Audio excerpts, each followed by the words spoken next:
I got this. I got two things: a direct one to me, and then a petition that was sent to the president that was forwarded to me. So read the letter that was sent to me, and then let's see what we can do. No, not this one. This one is just a text that I copied to you. Where are we? The PDF document. No, not the PDF document. This one. The text subject urgent something. Okay, so the subject is urgent media brief, planned demolition in Tema Ramsar enclave. Dear Bernard, I hope this message finds you well. We are writing to draw your urgent attention to a deeply distressing development concerning an impending demolition exercise within the Tema Ramsar enclave. This affects legitimate residents and property owners in communities 10, 6, 11, and 12, many of whom have lived under sustained threat of eviction since early this year. The prevailing public narrative, which wrongfully paints us as illegal encroachers, fails to reflect the full facts and threatens to obscure years of transparent dealings, stakeholder engagements, and legal processes. We respectfully seek your help in presenting the truth and offering fair representation to the Ghanaian public. Please find below the key facts that we hope your platform can highlight. So, fact 1. Involvement and responsibility of the Forestry Commission. The Forestry Commission has played a pivotal role in discussions and processes that led to land allocations and development approvals in this area. The same institution which vetted lease documents and participated in prior engagements now positions itself as a neutral enforcer, calling for demolitions without acknowledging its own prior complicity. This contradiction is both disingenuous and deeply unjust. Point 2, transparent and legal acquisition of lands. The lands in question were not acquired in secrecy or through illegal means. Residents followed legitimate, transparent processes involving multiple government agencies and traditional authorities. In most cases, buyers visited the Forestry Commission to confirm the authenticity of leases presented by sellers. Often, the legal department of the Forestry Commission verified and confirmed those leases. Just as many citizens trust institutions like SNIT when purchasing state housing without having to cross-check with Lands Commission, so too did we place our trust in the Forestry Commission and related institutions. We believe that their official validation was sufficient. To suggest today that these same institutions now deny responsibility or legitimacy is a betrayal of public trust and undermines faith in government accountability. Point 3, stakeholder engagements and financial commitments.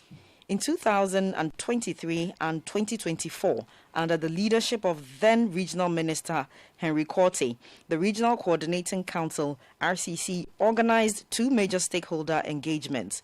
Participants included National Security, Ghana Police Service, Traditional Councils, Forestry Commission, Lands Commission, and property owners. During these meetings, a consensus was reached to develop a zoning scheme as a roadmap for regularization. As part of the process, property owners were asked to make substantial financial contributions, which many of us did in good faith. The current push for demolition blatantly disregards these prior agreements and renders our past engagements meaningless. 4, ongoing willingness for dialogue. We, the residents and property owners, have always demonstrated a willingness to dialogue, cooperate with authorities, and explore peaceful resolutions.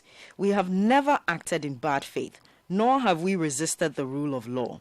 It is therefore profoundly unjust to subject law-abiding citizens to trauma, economic losses, and constant intimidation without pursuing alternative dispute resolution measures. 5, supporting evidence, official leases. For your kind attention, we are also sharing copies of lease documents issued by the Forestry Commission to Guinford Investment Limited, one of the key developers within the enclave. This supports our assertion that these developments were facilitated through formal, official, and state-sanctioned processes. This evidence directly challenges the basis of the current demolition threat and raises serious questions about fairness, due process, and institutional responsibility. Final plea for justice and fairness. We are Ghanaians, we are voters, we are taxpayers, we are families, and we are tired. Tired of waking up to threats of losing our homes, tired of being treated like criminals, tired of having to justify our very right to live in peace. This is not an order. This is not justice. And this cannot be the Ghana we all believe in. We appeal to your conscience and your commitment to truth. Please help us fight a fair fight, and not just through your reporting, but by giving voice to those who have been silenced by fear and frustration. We remain available for interviews, documentation, or any clarification you may need. Thank you sincerely for your support, your attention, and your continued dedication to the public good. Warm regards, Kwabena, for and on behalf of the Property Owners and Residents Association, Tema Ramsar Enclave, Community 6, 10, 11, and 12. So I didn't even know the community were that many. 6, 10, 11, and 12, all within the Ramsar Enclave. Now, I've been joined by one of the petitioners, Jerry, who sent a separate petition to the president. All right, I don't think we have time to read all of that, but I'll talk to him about it. So he's speaking on his own behalf and also on behalf of the association. And they've sent a lot of, Charlie, all kinds of things. There's a photo from one of their sessions with a map of the Ramsar at the background. And they're basically saying the Forestry Commission sort of is part of the whole process. So let me try and understand them better.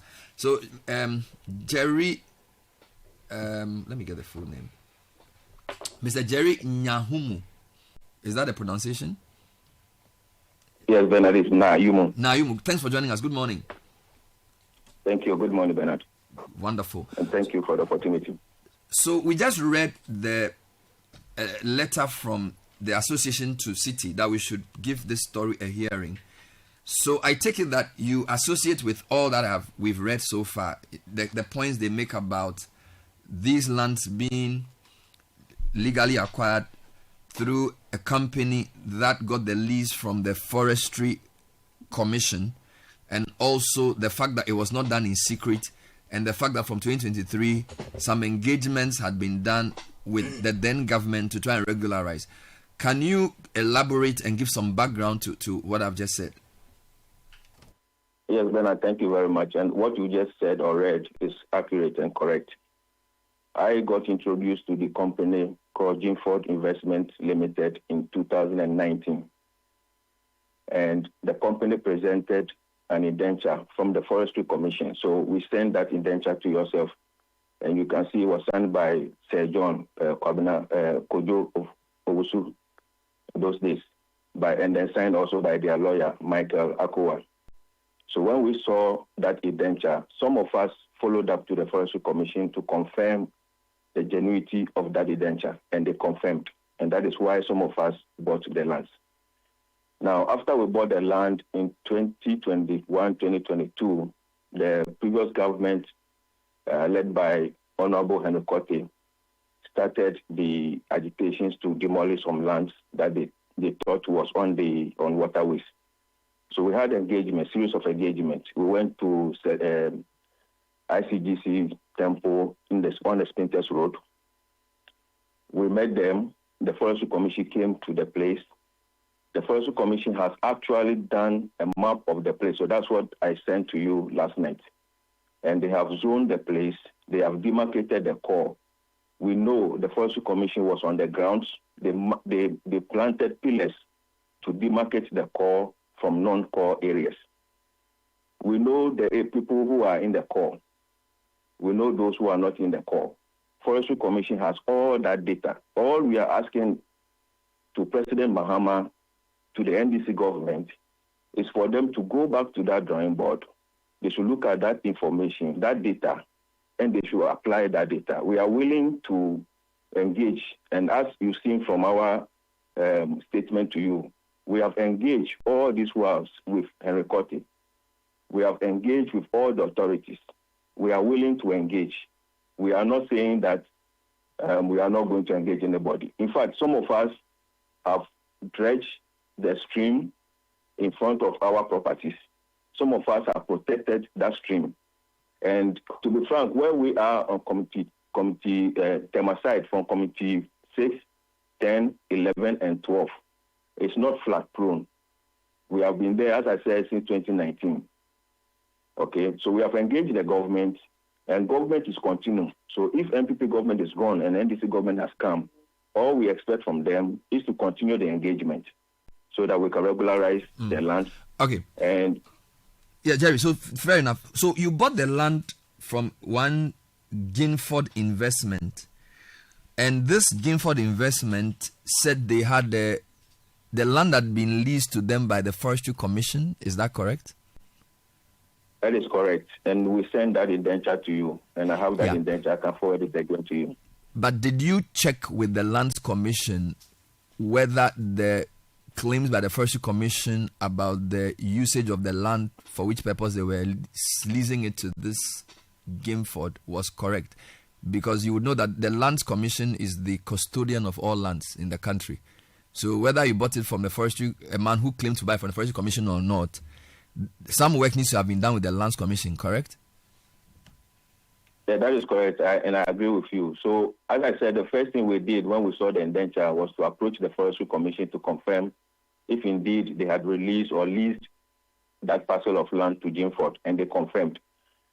I know some of our colleagues went to the Lands Commission, and they found out that Guinford had not regularized, because the process is quite simple. Once Forestry Commission leases it to you, you must take steps to the Forestry Commission, to the Lands Commission to regularize. So when we went to the lands and they told us that the Guinford had not regularized that lease, we went back to Guinford, and they did confirm that they started the process. Okay? So we were also engaging with Guinford to make sure he finished his regularization before some of us even start development. But of course, I mean, you know how things happen. Things delays at the Lands Commission, and he was not able to, or as at now, he's not been able to regularize. And that's the problem. That's why we have this challenge now, and that's why we are appealing to the president. Okay. So when did you started the process in 2019, when did you put up the buildings? Most guys started putting up buildings during the engagement with the previous government, because when we had the engagement, the understanding was that once the Forestry Commission has come and planted the pillars to demarcate where we should not go, and in fact, in one of our engagements, we were tasked by the Regional Coordinating Council, led by Henry Cote, that if you are the one next to the pillar, you must make sure you protect that pillar. And we did. So most of us, for example, myself, I protected that pillar. I have grassed all the way to the stream. I have planted trees, coconut, plantain. I have planted mango trees, all sort of fruit crops, to make sure that nobody jumps my property to go to encroach where the pillars have been planted. All we need is that empowerment from the government, engage us, regularize. Once we regularize, we can protect and make sure that we create an ecosystem that will benefit everybody, including the environment. Let me understand something. So you buy the land from Guinford. Guinford has not regularized with Lands Commission, yet some of you start building because don't forget, Henry Cote had started some demolition, and his basis was that no building should be in the Ramsar site. And then after initial demolition, there was some engagement with you. Did the engagement then tell you that you could develop? Because you've said that Guinford has still not finished regularization with Lands Commission. So, and as we speak, they have not. So at what point did you and the others get the confidence to start development? So we started, I believe the last engagement was somewhere in 2023 when we were instructed to stop. So all of us stopped work. But we are living in a society, okay? As I said, I'm currently not sitting in Ghana, I'm sitting in Dakar talking to you, okay? Now, if somebody decides to go and develop his land, it will be difficult for someone to object or prevent, especially when you yourself do not have the regularization. And as I said, most of us, especially along the stream, we are making sure that nobody jumps us to enter close to the stream or go beyond the stream. And we have planted trees, we have planted things there to make sure that nobody encroaches in those areas. That was the charge given to us during those engagements, and we follow that. Okay, so you mentioned that there was a buffer zone and then there was a core zone. Who made that determination for you? Because you did send me a map, a picture of a map where some part is a bit red and some part is green. Who determined that there was a core zone and a buffer zone? And yeah, because in that drawing, there's also an orange line that covers the whole place. So can you explain that document to me? Yeah, so that document is coming from the Forestry Commission. They are the government agency with the technical expertise to manage the wetlands in the whole of Ghana. So they made that map. So as I explained in my text to you, the red line you are seeing is the original Ramsar site. And you can see thousands or hundreds of thousands of buildings in there. So during the engagement, in fact, I don't want to mention, but there are authorities in Tema who have also encroached. Okay? The authorities in Tema who have also encroached. What happens is, TDC, for example, when you encroach and you are adjacent to a land that they have regularized, they regularize for you. And that's what they have been doing. So they have everybody, or the authorities themselves, have encroached. And that is why that map was developed by the Forestry Commission to delineate the core. So the green line you are seeing is the core. And that core is where no one must enter, no one must go. Because that is where we expect runoff waters from wherever the Kwapi Mountains, Ashaima, and the rest to go and settle before they go into the sea. Now, the interesting thing is that as we speak now, I grew up in Tema. I was born in Tema, I was bred in Tema, I grew up in Tema. When I was young, when you use the beach road, the Sakumono Lagoon was a fishing zone for the people there. They fish in the river. If you go there now, you will see dry land. Why? Because authorities have sat down. Nobody has decided to maintain that lagoon. And now it is silted. It's like concrete floor. Okay? So if there's flooding now, it's not because of somebody putting his building at Committee 11, Committee 12, or Committee 6. It's because as a country, we have sat down and the lagoon is gone. What we need to do is an engineering solution. We can dredge the lagoon, we can desilt it, create a buffer to make sure that all runoff waters from wherever they are coming from will come there, settle, and flow slowly into the sea. At the moment, there's nothing flowing into the sea. If you go there, you see. Okay. 1998, when we had the issue there, when the former President Rawlings, the water was flowing slowly into the sea. And that is how it was designed. If you go there today, nothing flows into the sea. So you don't blame someone who has put up a house from 12. So I see the picture you've painted. A couple of questions I have. First point, the idea of a core and a periphery within a Ramsar site, I'm not sure it's is within the literature of Ramsar sites. It seems to be an arrangement the political leadership made on the basis of the fact that the encroachment had already happened. Because a Ramsar site is essentially a place where you are not supposed to have residential or commercial buildings, full stop. Because, as you said, it's a sponge for the earth. It retains water before it gets into the sea. So this idea of a core and a periphery, it appears to me it's more like an afterthought of the political leadership when they realize the scale of the encroachment. So that's point number one. Point number two for you, you said you believe the company was doing the regularization, started building. Did you get building permits whilst you began the building process? If you did, which institution gave you those permits? Okay, so let me take the first one first and I'll come to the permit, the afterthought one. So, yes, that's what I said about the lagoon, for example. So, we have sat down. The place has been encroached by authorities themselves. I've mentioned TDC, okay? Now, if TDC have encroached and it's been regularized, Jimford has gone to forestry. They've given them a parcel. Why is that not going to be regularized? Why are you coming to break those houses? Are you going to break TDC's regularized homes as well? That's the first question I want to ask.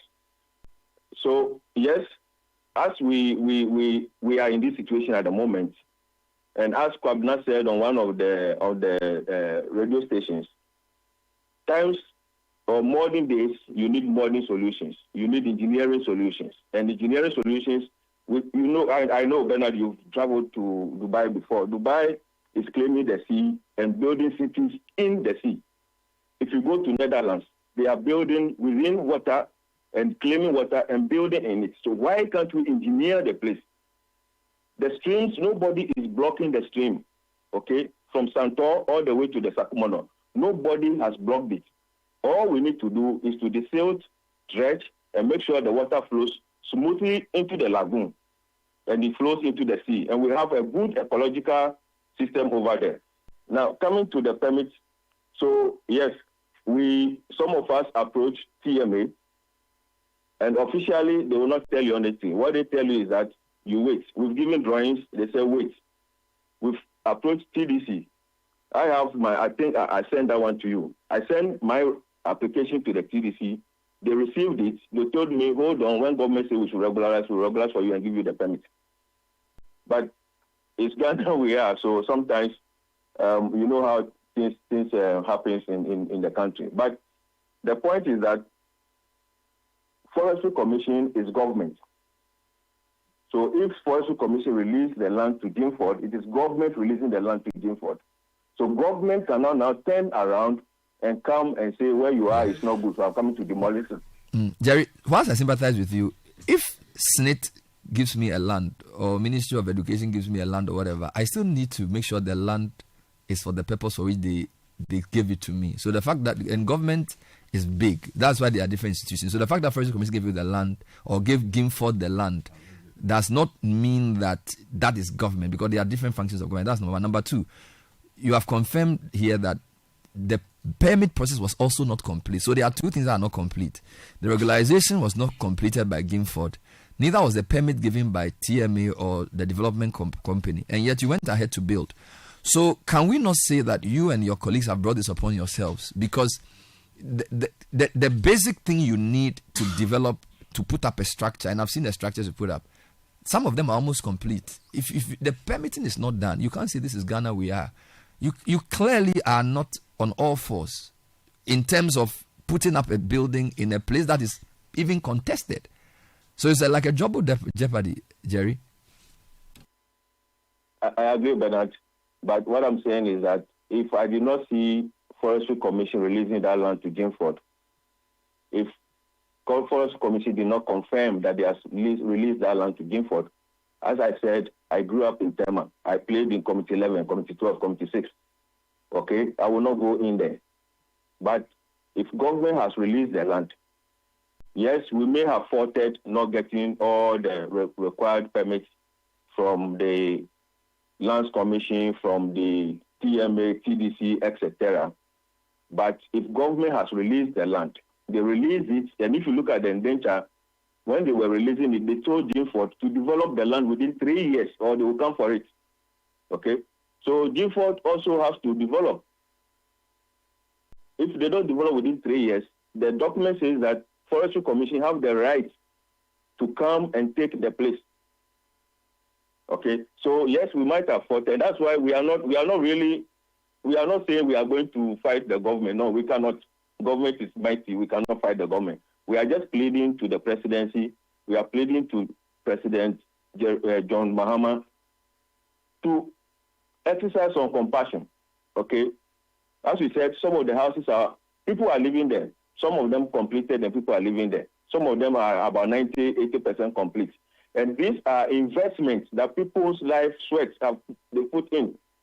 These are this construction that we have done. We have created or helped the growth of the economy of the country by buying building materials, by employing artisans, employing masons, employing architects. Yeah, we understand this, but Jerry, do not forget also that if people put up buildings in the wrong place and flood waters go to the wrong place, people may die. Indeed, people have died because of flooding. It has damaged families too. It caused all kinds of problems. So I understand that you've created jobs and put up a house, but I also need to see the side of the damage that building in the wrong place causes to all of us. It's not just to the people who build that. Everybody suffers. The June 3 disaster, water went everywhere, possibly because the water couldn't flow. My last question to you, where is Gimford or Gilford in all of this? This Gimford person, is he part of the process at all? Because I hear the Forestry Commission, obviously when the minister goes, they also go there. Is the Gimford person part of any process? Have you guys spoken to him to even refund your money or something? Yeah. Bernard, I'll take the first comment first. I'll come to Gimford. So yes, I agree with you with the devastating effects of flooding. But as I said, in Tema, we have not blocked the drain or the stream. I don't call it a drain, I call it a stream because it comes all the way from Santor. It's a stream. Nobody has blocked that stream. That stream flows into the lagoon. If the lagoon is desilted, if the stream is dredged, there will be no flooding in Tema. Okay? I agree with you, June 3rd, and we know publicly government has not released the report of the investigation. But of course, if you have filling station there, and you see the whole country, we need to think about public safety, okay? But I will not go there. I'm a safety expert, but I will not go there. Now, if we dredge the stream, which most of us are willing to support the government to create embankments to help to dredge the lagoon, there will be no flooding in Tema. Now, let me tell you the other fact. Now, for example, you've seen the map. There are thousands of houses there. If you break everything down, what are you going to do? Are you going to excavate all the concrete out? Are you going to excavate the foundations that we have sunk? Are you going to, if they are saying that we have filled the place before building, is the government going to excavate all that material? Because if you do not excavate that material, you are not going to go to the bare land to be able to retain whatever water that you are going. So is the government going to spend this money, our money, taxpayers' money, to do this, rather than regularizing and raising revenue from that regularization? Yeah, Jerry, I think that point is clear. That point is clear. But I'm asking you about Gimford. Where is he? Have you asked for him? We are engaging Gimford. I have not slept the whole night since I sent you that text. We are engaging Gimford. We have guys on the ground who are meeting him this morning. We know, per our intel, the regional coordinating council is coming today. So we need them to hold. We need them to engage. We are engaging Gimford. We want Gimford to go to the authorities and regularize things that he needs to do. So we will all have our peace. Thank you for talking to us. We wish you well. Thank you, Jerry John Nyahumu, who is one of the residents in the community 11, 12, 10, and 6 of Tema, whose properties have been caught in this situation, which is essentially government demolishing houses which have been wrongly sited.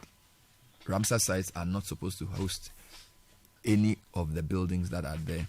He's proposing an engineering solution, and he's also saying the Forestry Commission was the original the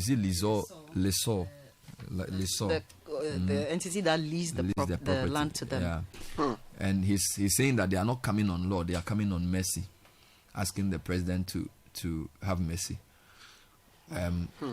Well, they asked for a hearing, so we're giving it to them, but the public can decide what they want. So many messages.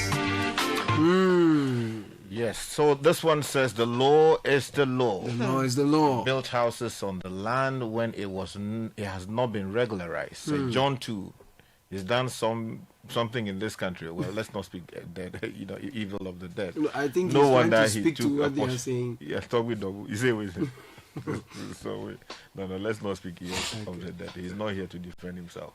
This one said, good morning, Bernard. Did you notice the hesitation in responding to the question if they regularized the land in question with the Lands Commission? Yeah. They knew it was wrong, but they went on to develop the land anyway. Sad. But that is Ghana for you, impunity. And this one is coming in from George inside Spintex, who said, Bernard, can we just erect a wall or something similar around this Ramsar site to protect it, well, that's a question that you are sending in. Well, if you erect a wall, then how are you going to allow water to go in there in the first place? The idea is to allow it to be there, fallow, and then, water will come in and settle there as and when necessary. This one says, good morning, Bernard. One of the reasons why the person who got the lease from the Forestry Commission could be that the zoning comments from the Municipal Assembly wasn't favorable, or were not favorable. You say comments, so it should be were not favorable. Also, developers didn't check the zoning status of the area from the Assembly. It's coming in from Yofi, who is listening to us in Jolu. And this one says, good morning, Bernard and team. Sorry for their houses, the fact that their houses will be demolished. What I will say is this. One, the place was or is a Ramsar site. Which one is the rampart? Yeah, look, this one says, says, a typo. Okay. Two, you don't buy land from a company who claims they are in ownership of the said land. Three, have you consulted the chief of the area? Four, for so many years, that land was there without development. A government came to power, and within 2 years, the land was declared fit for development. You have to wait before developing the land. This is my contribution. Comes without a name. This one says, good morning, team. All I will say is that Ghanaians are naturally... Oh, I won't read the rest. They should just sue those who perpetrated this illegality. That's some generalization that I do not accept. This one coming in from Adam in Hacho says that, Bernard, good morning. The gentleman and his argument on the Ramsar site, the things don't make sense. He's asking why, when he should be providing answers, how do you go ahead when the company didn't regularize their title to the land? And he dodged the question about the permits. C, we are building a country and there's no time for pity party. And then he's sending that one from Hacho. Jerry's having no sympathies at all. This one says, Bernard, the lagoon situation he's talking about is deliberate. He's spot on. From 2015, we have been telling the authorities it is getting dry and filled with weeds. We have been ignored by the authorities. Now they will happily give somebody a contract with millions of cedis to fix a deliberately created problem. Create, loot, and share. The Aboboya people too have also started dumping refuse in the area near the Sakumano village. It is terrible. There is this very balanced one, which also came in much earlier. Let me read that. It came in without a name, and it's a rather long one, but I'll read it anyway. So this one says, good morning, Bernard. Okay. This issue is bad. Since it's quite long, please consider it as an Yeah, I think it must have come from him. I don't know, most likely. Okay. So since it's a long one, let me engage him briefly, and then we'll come back to the studio. Thank you. Good morning, Engineer Kosidede. Thank you for joining us. Thank you very much, Caleb. Great. I believe you've been following our conversation about the Ramsar site and the petition from some individuals who've put up their property within some zone of same and are appealing to the president for some clemency. First, your initial comments. Yes, I've been following the discussion closely, and I sympathize with the gentlemen and persons who have built and are being threatened and under threat at the moment. But like some persons have already indicated, clearly the issue of not receiving a permit is not proper. And all of us as citizens need to begin to learn from some of these things. I worry that sometimes we tend to think that we have violated the law, but somebody must have pity on us, and then it continues in that manner. And therefore, the development of the country in terms of infrastructure becomes a patchwork where things don't work out properly for us. So I think that as citizens, we need to understand that everything is connected so that we begin to look at the bigger picture than just our own selfish interest. Because if we do that, then the cost of development becomes too great for everybody. Because I heard a gentleman, Jerry, talking about an engineering solution to what's happening now. Yes, an engineering solution, but at whose cost? So these are the things that we need to look at. And I think that our district assemblies need to set up. And if there are any persons who are officially implicated in this thing, they need to be dealt with. That is how we ensure that systems work. Because who are the forestry commissions who are involved in this thing? I think that when we simply go and demolish buildings without holding persons who may have encouraged people to build in there responsible, I don't think we do ourselves a good thing, because then others continue to do it. So I think that beyond demolishing the buildings, we must go after anyone who has a signature on any of those documents to say that the land was sold. Then the developer who also acquired the land, purportedly acquired the land and sold it to them, must also be held accountable, so that these people just don't suffer and then it's left at that end. The people, all the people involved, officialdom and everything, must be held responsible. That is how we can. That's the only way to ensure that things like that don't continue to happen. Because in the recent ones that were done earlier, some people were pointing fingers at people at the municipal assembly or whatever. Why has nothing been done about those people? And if clearly you can show documents that some people said encouraged you or did this, we must hold them accountable, because people shouldn't sit at the end municipal assemblies and be doing the wrong things, and then the whole country is made to pay for it. And that is their core responsibility. So if you are the one who were engineer advising the president on what to do, or the Greater Accra Regional Minister, what would you say about this petition? First, I think that yes, the people may have been misled into doing this, but it shouldn't take away the state's responsibility to demolish those buildings in the greater interest of the city. They must be demolished. Now, we must also make sure that the gentleman has some legitimate questions. Is the place going to be restored? Are we simply going to demolish and move away and then possibly turn around and sell it to other people, or we are going to restore the land? So yes, there must be restoration.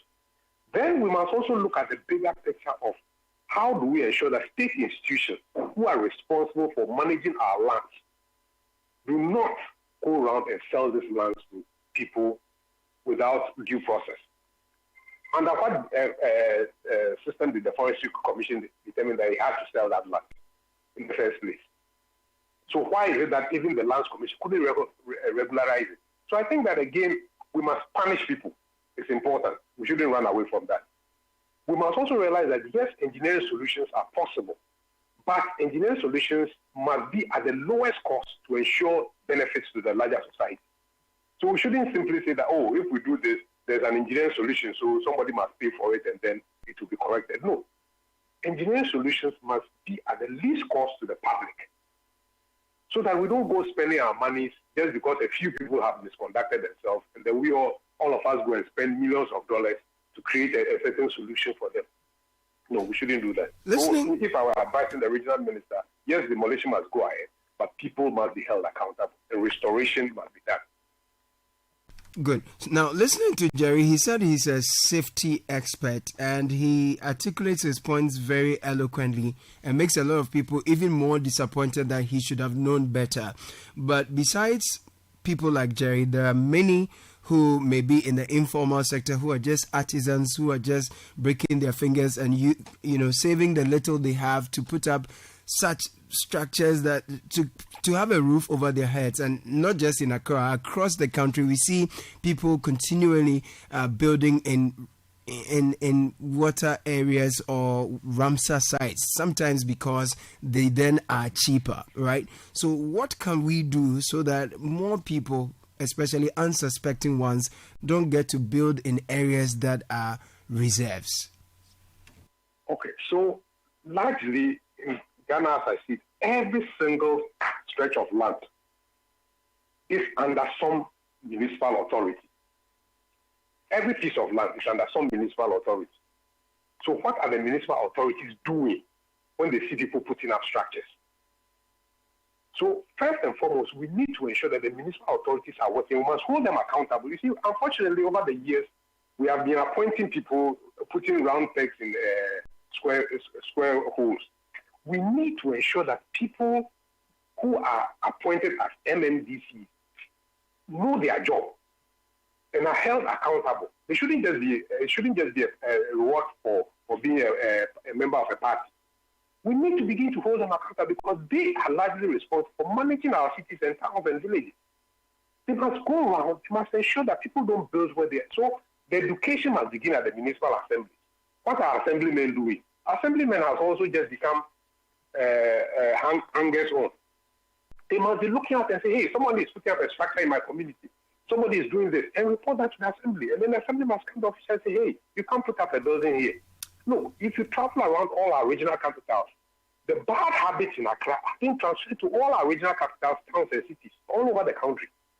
So every regional capital now is a slum. And that is unfortunate. And yet we have people who we have appointed and are paying them to manage the cities. And they're not doing their job, and everybody is looking up.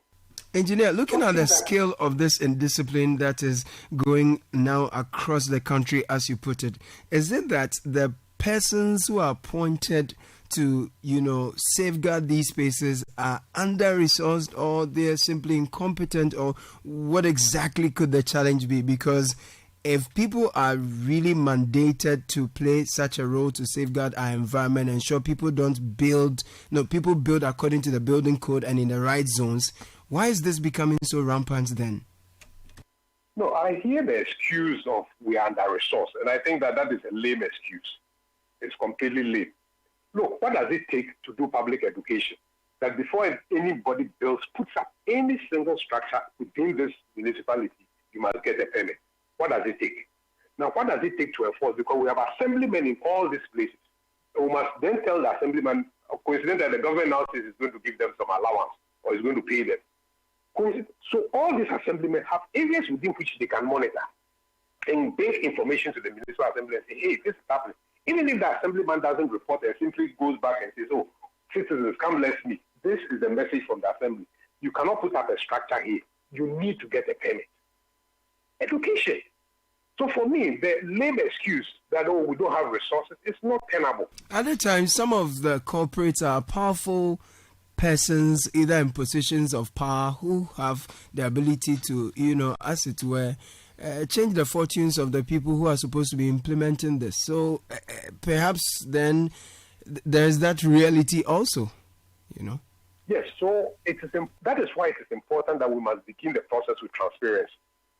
One, if you have a municipal assembly, first and foremost, that municipal assembly needs to be there must be a layout for that place, where we can then say that, look, these places are for housing, these places are for industries, these places are for hospitals, blah, blah, blah. We need to lay out that. If we don't plan spaces, we cannot develop properly. So first and foremost, the major responsibility of the assembly is to demarcate the areas generally, so that even if the person is a big man and is trying to violate that rule, everybody will see clearly that this man is trying to violate that rule, and therefore you can get support. But when everything is done in secrecy, nobody knows what the zoning plan is. Nobody knows where they can put up houses and where they cannot put up houses, which are the areas that are conservation. If we don't put out these things clearly, possibly on a map, and display it at the assembly, then people are bound to go around and say, I'm a powerful person. If you don't listen to me or you don't sign this document for me, I'm going to get you removed. Right. Finally, when there's transparency, you can get citizens to support and rally behind it. No matter how big the person is, we will stop this process. Engineer, finally, on this rezoning thing, who really is clothed with the authority to do this rezoning? Because we see green parks in communities, we see green belts, and all these places. Before some construction has started, and you are told that it has been rezoned. We've seen that with the Achimota Forest. We've seen it now. It's cutting across Ramsar sites. We're told some part has been rezoned. And it's going on and on to green belts, green spaces. We're losing all of that. Who is clothed with the power to actually declare that an area or a parcel of land has been rezoned? I'm not too sure who has that authority, but I don't think that whoever is clothed with that authority can do it without the consent of the municipal authority. Because wherever you touch belongs to a municipal authority.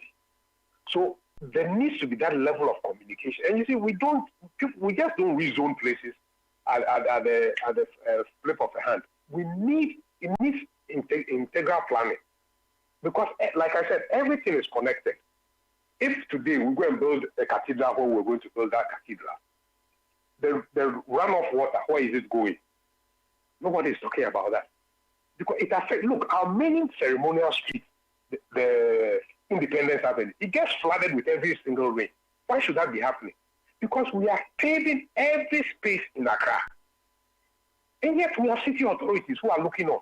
And we have a new regulation which does not allow the covering of every space. But we are doing that. So clearly, our municipal assemblies are the major source of concern in all these issues of development. They need to set up.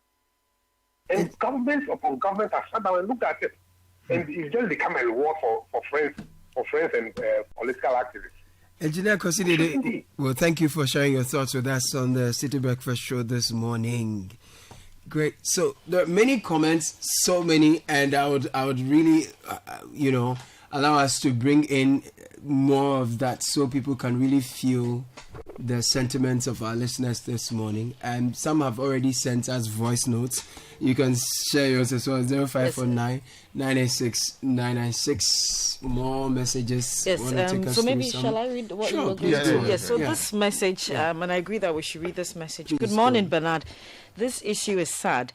What I've listened to may not be the full story. I live in Tema Community 10, and I've been worried about the developments in these Ramsar sites for a long time. Let's put a few other issues in perspective. One, we have to start examining how public servants take instructions from politicians. Yes. When Sir John started this issue, many of us brought this up. So let's ask why the staff of the Wildlife Department took instructions when they knew it was wrong. 2. By statute, Ramsar sites fall under wildlife enclaves.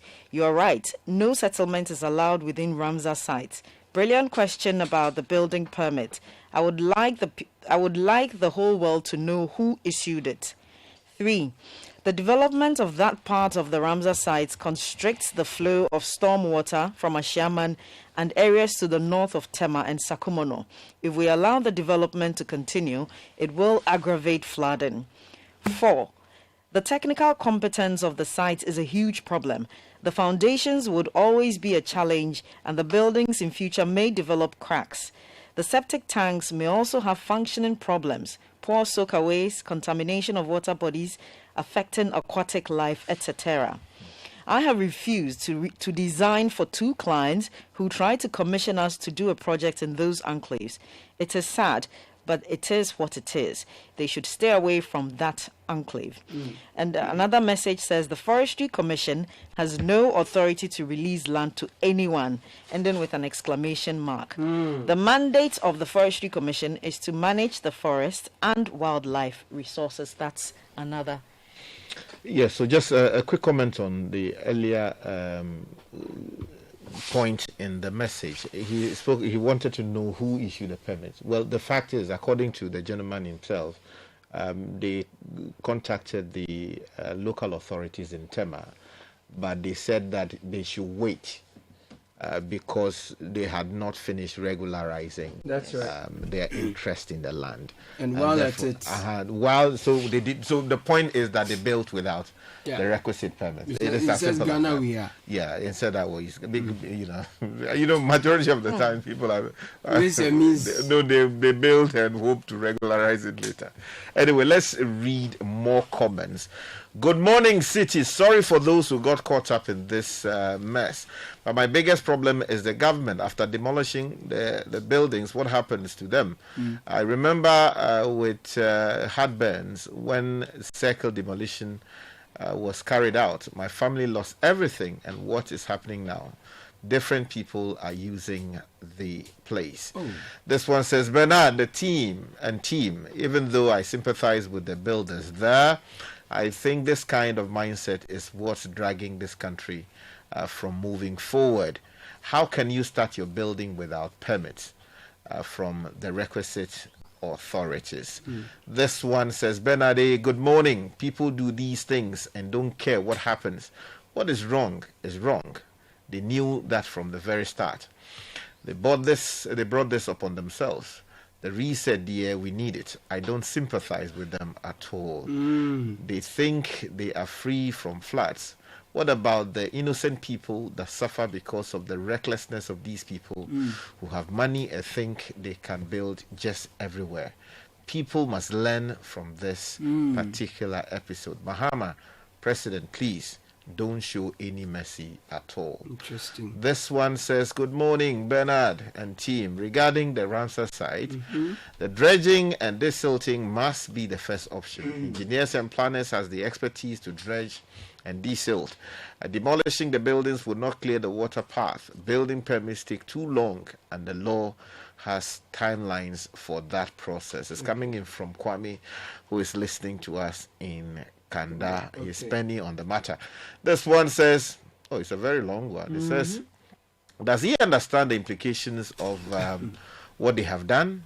You don't have a permit to build houses on that land, yet you try to justify it by claiming it's an investment into the economy. It's created jobs for artisans. Yes.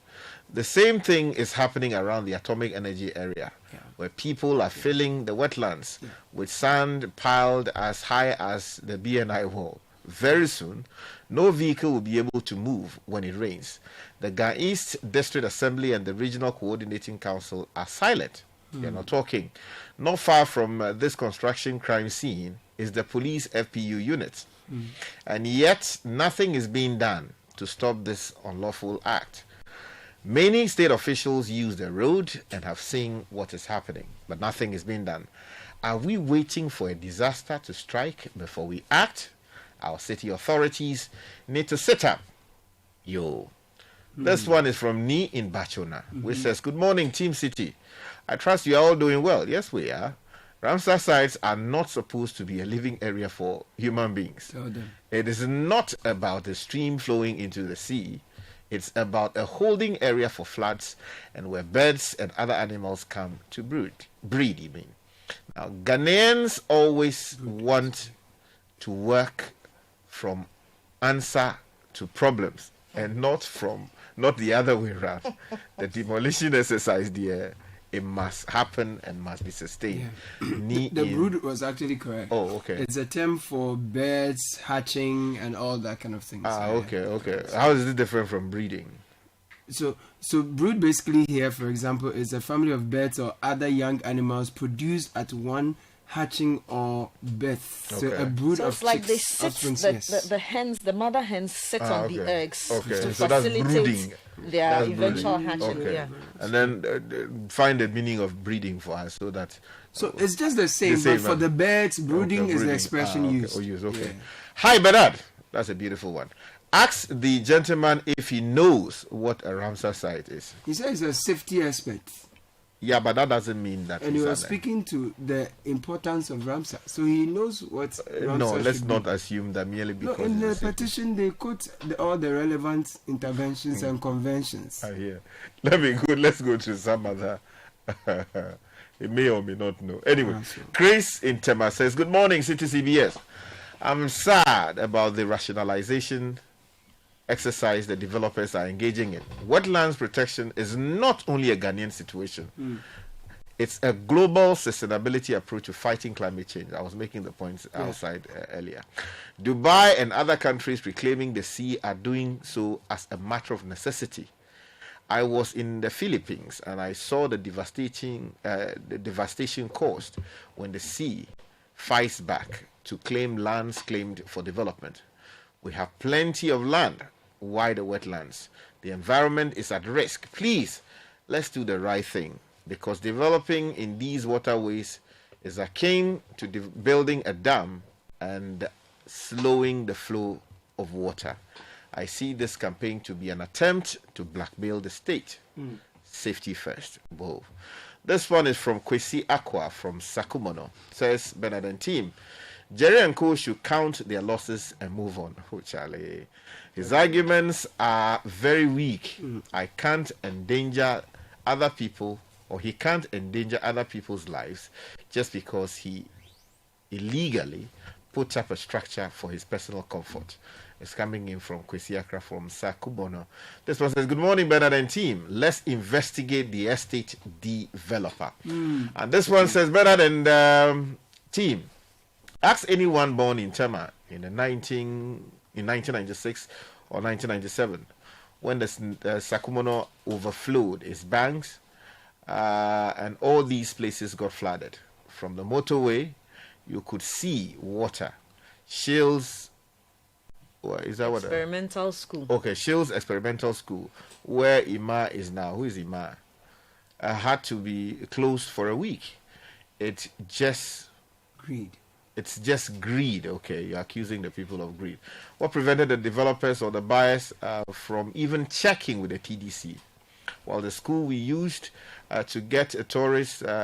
Anyway, it goes on and on. It's not so. There's a voice note we have here. I want to bring with it. Bring to you. This is certainly a subject that a lot of people are certainly interested in. As let's just bring you that. Bernard, you see, the examples he is giving of Dubai and the Netherlands, there were concerted efforts of the various authorities and bodies in the government. So they were properly planned. People didn't build by themselves before the reclamation. Because, yes, and when he says it is Ghana weird, that is why somehow, if you know, and Bernard, you know personally what happened to my family and I, and it is because there's a backlog of blockages in the communities around that area, and some of us have lost our homes completely to floods. So it's really sad. It's extremely sad listening to him. Yes, I empathize with him and his friends and the people there that they've made a lot of investments, probably from their life savings. But seriously, those examples he gives, he should go and compare properly. These people work concertedly at the highest level with the best engineering practices before anybody goes to do individual developments. We don't allow people to do individual developments in such areas, affect others in the community, and sit and say that engineering solutions can solve that. It's already gone past that stage. And I'm very sad because it's like, yeah, like you say, in Ghana we are. So when they say no, then you just go ahead and do it. It's really sad, Bernard. I'm sorry, but no. At some point, something has to give. Thank you. So 4 years ago, I was at the Sakumono Ramsar site. We filed a report on how the Ramsar site was being encroached. And this was 4 years ago. At the time, we were told that 80% of the Ramsar was encroached. Interestingly, in recent times that the Greater Accra Regional Minister has been leading the demolition exercise, the gentleman who gave me the interview and said 80% of the Ramsar was encroached was one of the people accused by the residents of facilitating their, acquisition of the lands and all of that. But let me bring you back this report we filed 4 years ago on the Sakumo Ramsar site. With the growing water crisis across the globe, wetlands remain a holder of billions of gallons of water for our use. Not only humans, but endangered tree species like mangroves, birds and other animals depend on this delicate ecological setup for survival. However, wetlands have become a premium turf. Real estate and private developers are biting hard. What is left that has not been taken is about 20 to 25% of the whole size. That means that 80 to 75% has been taken. It's already taken. But then they don't have documents to make them own them. The wetland, by its name, has a lot of water in there. And so you building in a wetland, you are creating your own problem for yourself. Some are building huge retaining walls. That won't help?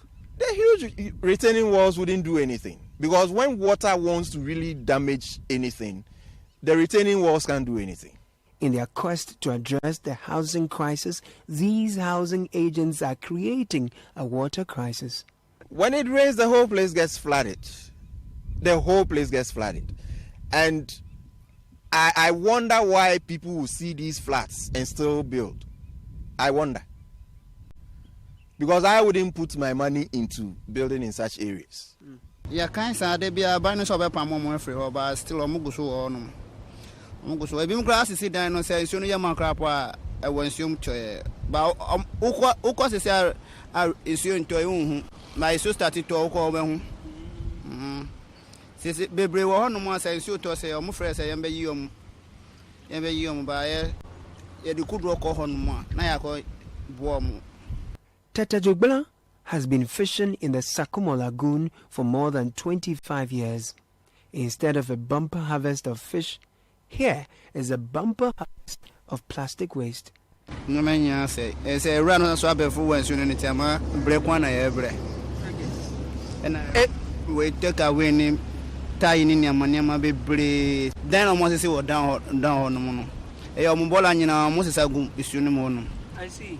Tema isu no de choka na choki. Tema sisi ayanya na mabana mo. First no otu net we ba kwa otu minya na be say pine mi wo pine bi wo no ni ba ko ba they say de nema say chama break one na yebre. Tete Jogbela must be thankful today. Tomorrow there will be no lagoon to even fish in with a spate of destruction. A time will come the Sakumo Lagoon wouldn't be a lagoon anymore. It will just be bare land because sediments keep piling up and then there will be nowhere for the water to pass. We have failed as a country to protect our wetlands. And the reason why I would say we have failed is because, not necessarily because we haven't been able to protect the wetlands. We have failed because we have neglected the wetlands that serve us. So these wetlands serve so many, they give us so many benefits. Aside from the livelihood options, they protect us from floods, they protect us from shoreline degradation, they protect us from a host of other things. The Sakumo Lagoon back in the days was regarded as a fetish. Natives recollect with gladness bumper harvest when traditional authorities controlled the usage of the lagoon.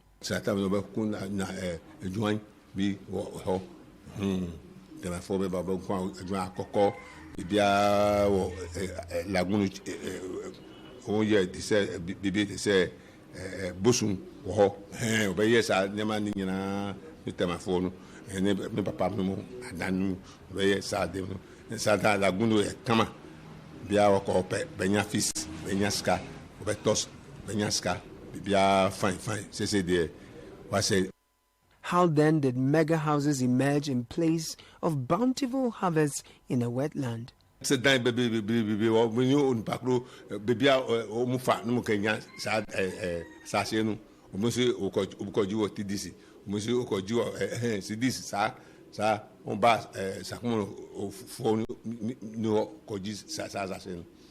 Tema Development Corporation will fight back this allegation. With all due respect, you cannot sell what you don't have.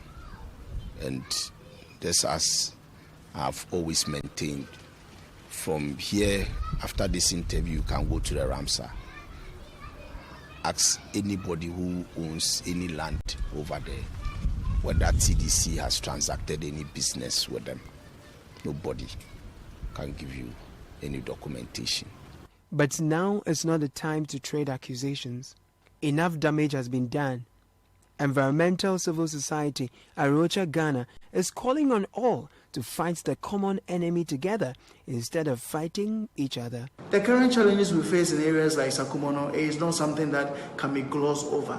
All of us have a role to play. Traditional authorities, the local development area authorities, the Tema Development Authority, all of us have a role to play. And I think that we all keep pointing fingers at each other, but knowing very well that we are all not sitting at the same table. So I want to use this opportunity to take action, each one of us, to keep our wetlands safe and also ensure that the theme of securing our wetlands for water and life really reflects in how we plan for it, how we act towards it, and how we secure some of these areas. If only this call could be as easy for the enforcers whose efforts are brought to nothing by powerful people.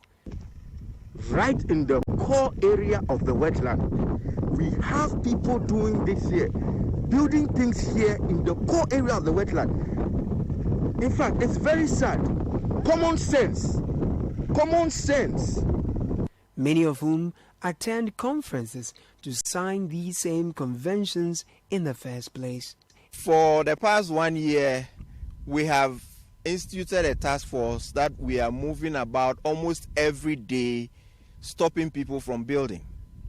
At least we have done a bit of enforcement, and we are still continuing with it. We are only hoping that they would understand us and leave the Ramsar site or the wetland for us.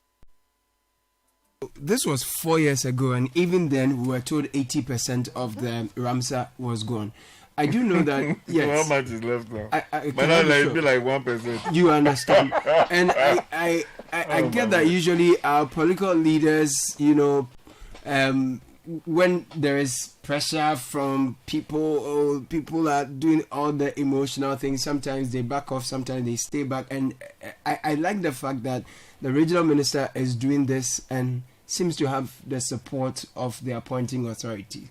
We have to take the very hard decisions. If you have a sore, you are diabetic, and you are not treating it, your leg would have to be amputated. It's gotten to that serious level. We need clinical solutions to this, and we can't treat this with kids' gloves. You see, I think the point is what the lady whose voice clip we played. Yes. Yes. She made the point very brilliantly. Look, she sounded like Shamima though, but she's not. Just for the record. Yeah. I must say that, I mean, I sympathize with the folks who have their houses facing possible demolition. Because, yes, I mean, they invested their toil and over the years they pumped so much money in there, hoping that they will have a place to live. But if you look at the fundamentals of what they have told us, then the cracks in their case gets exposed in such a way that it is difficult to actually pitch that as something that the presidency should be listening to. Look, the fact is that we're trying to build a country, and that requires that things be done in a certain way. We ourselves have passed laws that demand that if you want to buy a property, there are specific things you must do. Yeah. Right? First of all, you identify the property. Who owns the property? To establish the root of title. When you finish identifying the property, who owns it, what kind of ownership we are talking about there, then you also have to look at possibly what zonal issues are in play there. Is it for a residential purpose or industrial purpose? Can you go and build a house there and live in? Those are questions that you have to, get answers to. Yeah, you get that from LUSPA and the local assembly. The Land Use and Spatial Planning Authority, formerly Town and Country Plan. Exactly. You do all of that.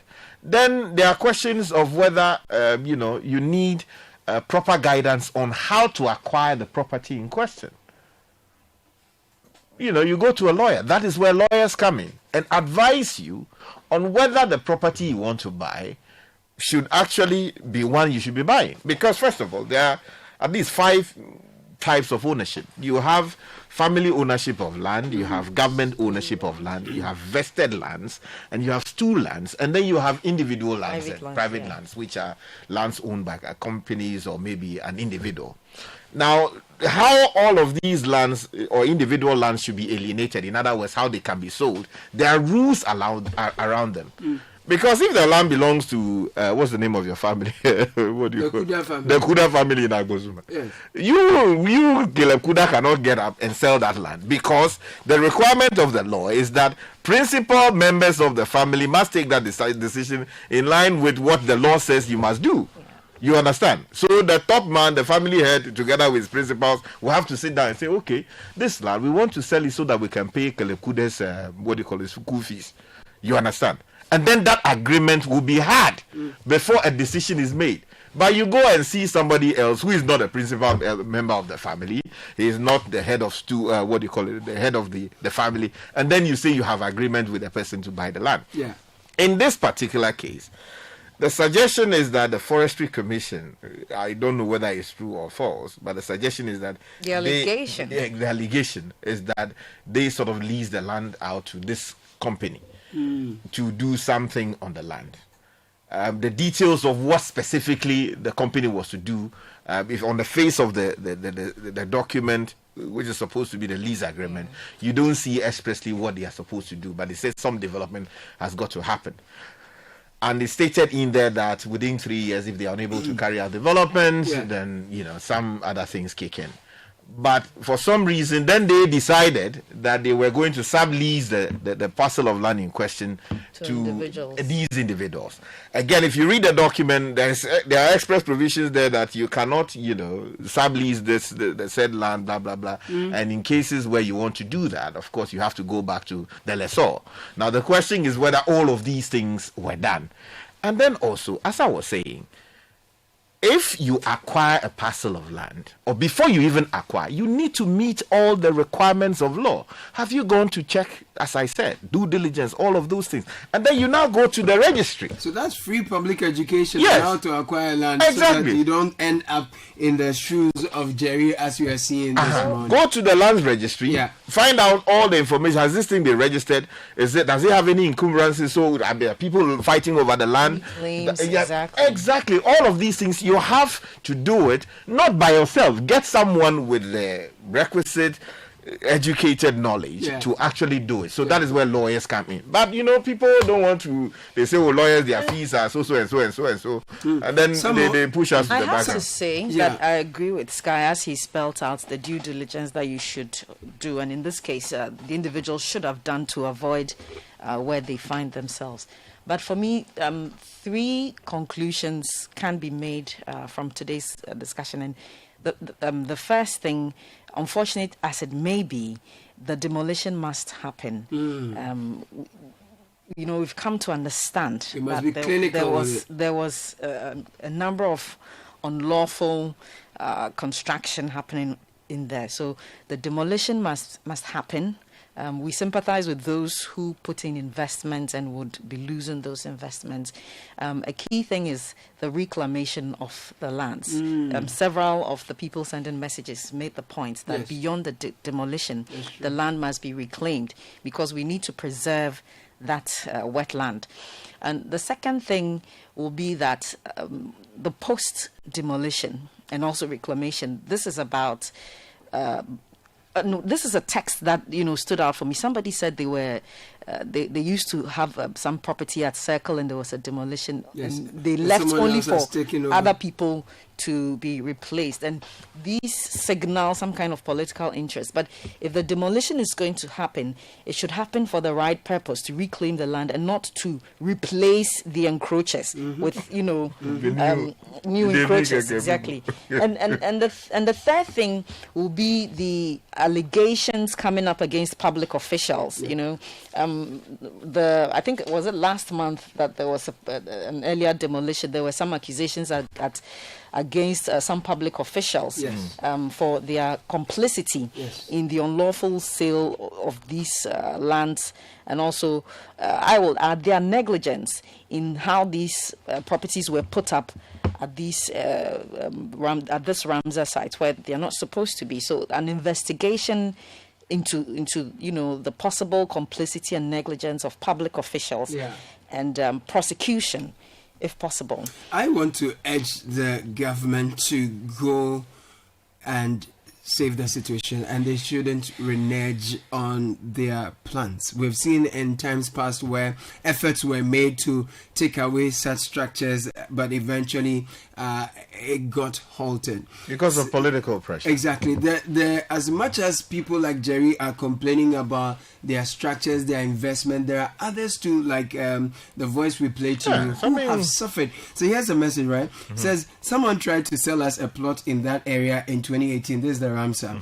I knew nothing about the area. We checked it. We were advised against it. We backed off. Someone has a building on that plot as we speak. We hate ourselves and cry government. I'm so up with this because we lost everything, Caleb. Everything to the floods in May 2024. Cars, house, personal effects, and most painfully, our libraries. When we allow a few individuals to build on waterways, wetlands, green belts, green spaces, highlands like we're seeing on the Bree Mountains, later on, many other innocent, citizens who have built at the right places will pay the price for it, and that's not fair. That's not proper.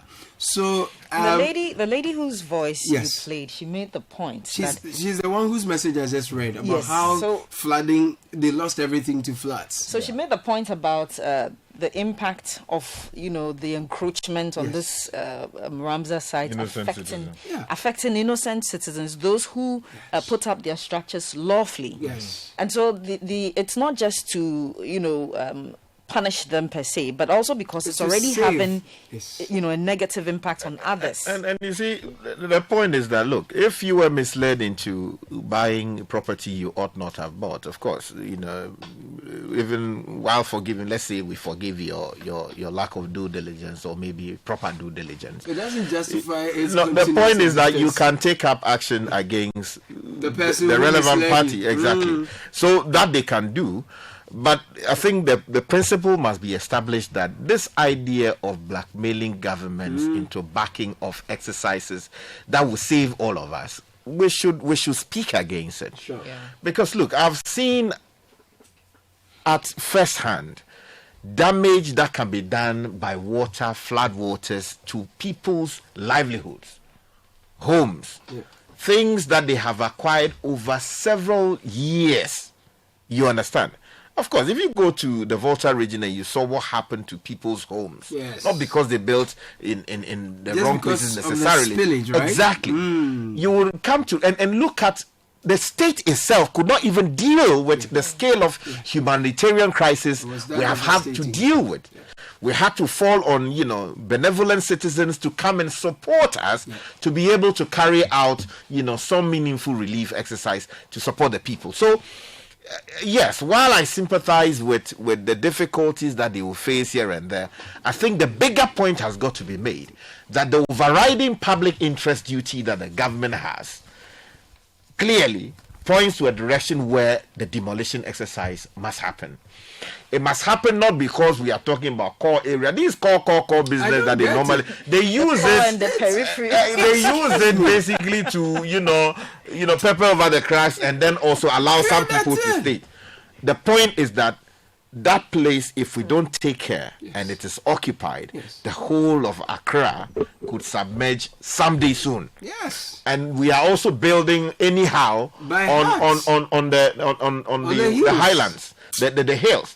Just this morning, I've received a number of messages, including one from the atomic area. Yes. So videos have come in. So Gayek, right? Exactly. That people are filling the place. And they are building. Yes. Which assembly is responsible? And this is not in any obscure place. It's by the roadside, in the full glare of everybody, including the assembly. Yes. The question is, which assembly? You say Guy East. Yes, it is Guy East. Well, so they should be giving us explanations as to whether what is happening there is lawful, whether they have done some proper research and consultation with the community people, and the relevant authorities have agreed that some modification be done, or that the land be used for some other purpose. Because we will not be sitting here, people who have lawfully acquired their homes, who have lawfully put up their property, their houses will be submerged just because it's rained for a few hours in Accra.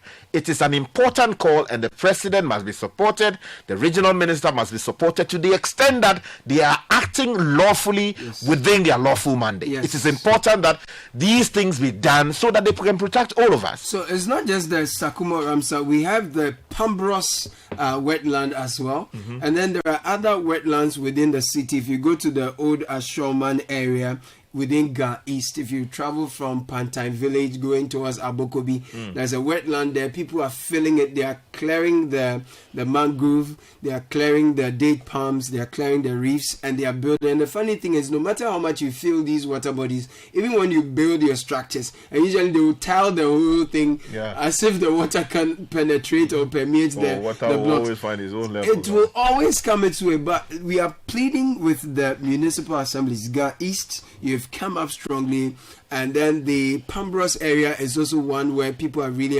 encroaching on, as well as the Ramsar, at least here in Accra. So all those who are in positions of authority to do the needful must do same in terms of curative and preventive. Curative, go hard, clinically bring down everything and, as it is, restore the area. And for the preventive, those of you in the municipal assemblies, we are pleading with you. Don't give permits and make sure that you prevent people from doing same. Shouldn't we be surcharging some of these people who are negligent in the process? When you say surcharging, who? And the cost of demolition should be borne by. Well, I mean, if you look at the literature and the relevant regulations, where you act in a way that you should not act in relation to land, and the state has got to expend money to demolish, you are normally surcharged, and then to help restore the place to its original state. Unfortunately, we don't often do that. That is also the problem. Again, where there is criminal liability, prosecutions ideally should happen. But again, my that is where I okay. So we'll take a quick break because I mean, in principle, that would amount to some double jeopardy. I'm talking about the authorities, those in the offices who. Okay, of course. No, so you see. In this case, I would say that there should be a fact-finding committee established, which will listen to the people who have one thing or the other to do with the land, including people who bought, the people who sold, the officers involved. Everyone connected to same. The findings of that committee should, in appropriate cases, be referred to the Attorney General's department. Yeah. If it has something to do with corruption, refer to the special prosecutor. If it has got something to do with economic crime, organized for the purpose of duping people, you send that part to IOCO. And then there should be what? Prosecution. Those who have to be removed from office would have to be removed from office. Then we bring sanity into the space. Sharp. More messages coming through. Hello, CBS team. In Holland, water is pumped daily, especially in Amsterdam and its environs, into the sea. He should check his semen facts for comparison. Thank you. My name is Fred. My dad bought a house in the UK, and when he wanted to build a small apartment on his property, the assembly came in and scrutinized every plan and its purpose. The same thing happened to me just a few years back when I acquired a house here in Italy. I keep saying that when we stop compromising in Ghana, it will become a better place. Every house around non-authorized land must go down with or without. We must learn the hard way. DJ Nature send that through. Good morning, CBS. Please, we should kindly verify from the appropriate authorities whether the plots of land they wanted to buy are legally acceptable in terms of seller is the real owner, location is free from encumbrance, land is appropriately registered, and building on the land is approved by the District Assembly. Without these, they therefore brought the situation upon themselves. Adolf New Bawe. Good morning, CBS team. We should take responsibility for the problem of the structures being erected on the Ramsar side and in areas that are not permitted. If you don't confront the law with corruption, corruption will confront the law. CJ in Medina.